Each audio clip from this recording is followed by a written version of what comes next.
और बच्चों कैसे हैं आप लोग? तो आप लोगों की रिक्वेस्ट है बच्चों, हम लोग लाए हैं नीट का जो चैप्टर्स है हमारे फिजिक्स के, है ना, नीट सिलेबस में जो चैप्टर्स हैं उसको हम एनालाइज करेंगे। तो बच्चों मैं बीच में आ गया हूँ, मैं हट जाता हूँ, है ना। चैप्टर्स को देख लेते हैं, जो चैप्टर्स हैं। तो टोटल की जैसा बच्चों आप देख सकते हैं, क्लास 11th में हमारा फर्स्ट है यूनिट्स एंड मेजरमेंट, फिर इसके बाद है motion in a straight line.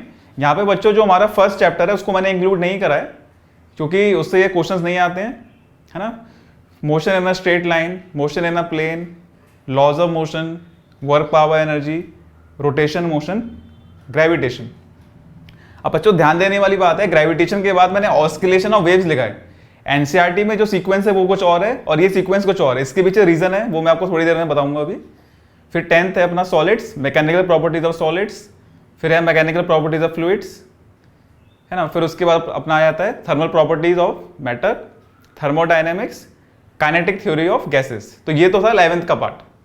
तो आप हर चैप्टर के बाद बच्चों देख सकते हैं ये दो चीजें हैं। तो उसमें बच्चों हमने सिर्फ रीसेंट एनालिसिस करा है ना। 18 के पेपर में कितने क्वेश्चंस आए हैं और 19 के में जो फर्स्ट है, फर्स्ट यूनिट आपको बताती है कि 19 के पेपर में कितने क्वेश्चंस आए हैं नीट 2019, और जो सेकंड रीडिंग है वो हमको बताती है कि 2018 में कितने क्वेश्चंस आए हैं। तो जैसा कि मैं चैप्टर्स के बारे में बता रहा था, ray optics, wave optics, dual nature of matter and radiation, atoms, nuclei and semiconductors. तो यहाँ पे भी बच्चों जो सीक्वेंस है उसको मैंने थोड़ा चेंज कर दिया है, उसके पीछे क्या रीजन है वो मैं आपको थोड़ी देर में बताऊंगा। फिर अपना आता है electric charges and fields, electrostatic potential and capacitance, current electricity, moving charges and magnetism, magnetism and matter, alternating current, EMI and EM waves.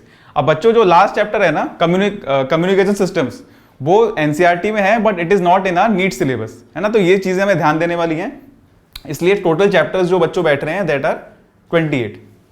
तो हर ईयर मतलब नॉट हर ईयर, 18 के पेपर में और 19 के पेपर में कितने क्वेश्चंस आए हैं मैंने सिर्फ उसी पे फोकस करा है। और जैसे और वीडियोस भी आप देखेंगे तो मतलब ये हमारा रिसेंट ब्रेकअप है। अगर आप चाहते हैं कि लास्ट 10-12 ईयर्स का ब्रेकअप, तो वो हमारे कपिल सर के वीडियोस पड़े हुए हैं लास्ट ईयर का, वो आप देख सकते हैं कि लास्ट 10-12 ईयर्स में क्या ब्रेकअप रहा है। और इसमें एक और चीज़ है कि जो मोशन इन स्ट्रेट लाइन है ना बच्चों, ये जो मैकेनिक्स समझने के लिए हमको कैलकुलस बड़े अच्छे से आनी चाहिए। तो उसके लिए जो हमारा जो कोर्स है उसमें हम एक चैप्टर भी अलग से कराते हैं आपको, दैट इज मैथमेटिकल टूल्स। तो उसमें सारी कैलकुलस आ जाती है। ओके तो बच्चों आपके मतलब आप लोगों के मतलब क्यूरोसिटी होगी कि किस चैप्टर की कितनी वेटेज है, कितने क्वेश्चंस आएंगे, तो उसके बारे में बात करते हैं। अगर मैं पूरी फिजिक्स को यूनिट वाइज ब्रेकअप करूं, है ना, तो ये जो पूरी यूनिट है दिस इज एक्चुअली मैकेनिक्स। ये हमारी मैकेनिक्स हो गई। तो मैकेनिक्स से अगर हम टोटल करेंगे ना, तो इस ईयर 18 क्वेश्चंस आए थे बच्चों, और last year that is NEET 2018 इसमें आए थे 14 क्वेश्चंस। तो obviously mechanics has a huge weightage, mechanics तो करना ही करना है ना। फिर सेकंड जो यूनिट बनेगी हमारी that is properties of bulk matter. इस पूरी यूनिट की अगर हम बात करें तो उससे बच्चों इस बार 6 क्वेश्चंस पूछे गए थे एंड लास्ट ईयर 7 क्वेश्चंस। तो इसकी इस यूनिट की इतनी वेटेज नहीं है। फिर थर्ड यूनिट जो अपनी आती है दैट इज ऑप्टिक्स। तो ऑप्टिक्स को भी अगर हम टोटल ऐड करें तो 3 और 5, इस बार 3 क्वेश्चन पूछे गए थे और लास्ट ईयर 5 क्वेश्चन पूछे गए थे। तो मतलब देखने में लग रहा है ये इतनी इंपॉर्टेंट नहीं है, राइट। फिर फोर्थ यूनिट जो बच्चों बनती है हमारी, वो बनती है मॉडर्न फिजिक्स। तो मॉडर्न फिजिक्स का जो क्वेश्चन का ब्रेकअप है वो 6 और 7 है। इस बार 6 क्वेश्चन पूछे गए थे एंड लास्ट ईयर इससे पूछे गए थे 7 क्वेश्चंस। तो एक्चुअली में ये यूनिट को इसकी अगर हम बात करें तो जो क्वेश्चंस आते हैं ना वो इजी होते हैं। अगर कंपेयर करें इससे बल्क प्रॉपर्टीज वाली यूनिट से और ऑप्टिक्स से, तो कंपैरेटिवली जो क्वेश्चन का लेवल होता है ना वो इजी होता है। तो it is actually a scoring unit.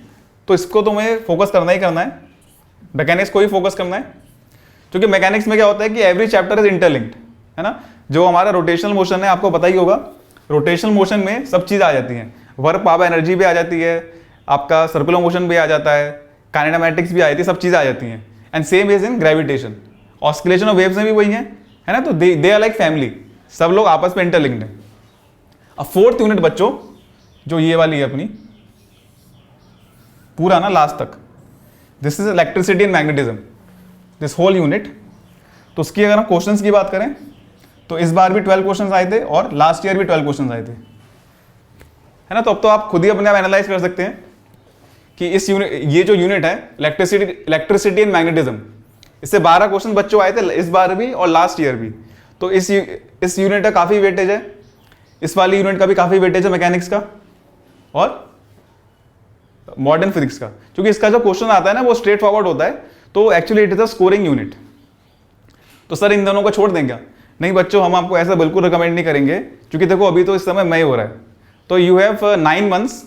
अगर नीट 2 बार होता है ना, मतलब उसमें भी आपको 2 अटेम्प्ट्स मिलेंगे, आप मई में भी अप्लाई कर सकते हैं, तो actually you have 1 full year. तो हम आपको सजेस्ट करेंगे कि आप सारे चैप्टर से फोकस करें, आप किसी एक चैप्टर पे को लेके डिपेंडेंट नहीं रह सकते हैं, क्योंकि आप कोई भी चैप्टर देख लीजिए, किसी से भी 3 से ज़्यादा क्वेश्चन नहीं पूछे गए। मैं यूनिट की बात नहीं कर रहा हूँ बच्चों, मैं ये चैप्टर की बात कर रहा हूँ। तो हर चैप्टर में 3 से ज़्यादा क्वेश्चन नहीं पूछे गए हैं। लास्ट ईयर रोटेशन से 4 पूछे गए थे, दैट इज एक्सेप्शनल केस, लेकिन किसी भी यूनिट से 3 से ज़्यादा क्वेश्चन बच्चों नहीं पूछे जाएंगे। तो हमको सब चैप्टर को पढ़ना है, and since you have luxury of not luxury of time, है ना, आपके पास 1 साल है, प्रोवाइडेड कि 2 चांसेस मिलेंगे हमको, फरवरी में भी मिलेगा चांस और एक मई में भी चांस मिलेगा। तो जो भी बच्चों डिसीजन है आपका, नीट अगर आपको मतलब जो स्टूडेंट्स मतलब जो 12th में है या फिर जो दे के आए हैं और रिजल्ट इनका अच्छा नहीं आया है ना, यू हैव अनदर चांस। तो जो भी डिसीजन है आपको जल्दी लें, क्योंकि ये ऐसा बिल्कुल नहीं कर सकते बच्चों कि आप अगर हम ये वाला पार्ट छोड़ के चले जाएं तो बाकी से हमारा क्लियर हो जाएगा। क्योंकि बच्चों ये आपको भी पता है कि हम कितना भी आपने पढ़ा हो, लेकिन उस दिन आपको क्वेश्चन क्लिक कर रहा है कि नहीं कर रहा है ना। फ्रेम ऑफ माइंड की भी बात है, एग्जाम टेम्परामेंट जिसको हम बोलते हैं। तो बेटर यही रहेगा कि हम सभी यूनिट्स को करके जाएं, चाहे वो इलेक्ट्रिसिटी एंड मैग्नेटिज्म हो, bulk properties of solids and fluids हो, मैकेनिक्स हो, ऑप्टिक्स हो, या फिर मॉडर्न फिजिक्स। क्योंकि यू नेवर नो कि उस दिन कैसा क्वेश्चन आएगा, आपका फ्रेम ऑफ माइंड क्या है। तो हम अपने चांसेस के जो चांसेस ऑफ सक्सेस है ना, उसको बढ़ाना चाहेंगे। तो चांसेस ऑफ सक्सेस कब बढ़ेंगे? जब हम कोई भी स्टोन मतलब पूरी तरह से मेहनत करें। उसका मतलब ये है कि हमें सारे चैप्टर करने पड़ेंगे। तो वी विल सजेस्ट यू कि आप सारे चैप्टर्स करें, किसी भी चैप्टर को ना छोड़ें। और टाइम अब कम रह गया है ना, फरवरी के हिसाब से तो सिर्फ 9 मंथ्स रह गए हैं। तो जो भी आपका डिसीजन है, आप जल्दी डिसीजन लें and start preparing for NEET. Okay बच्चों।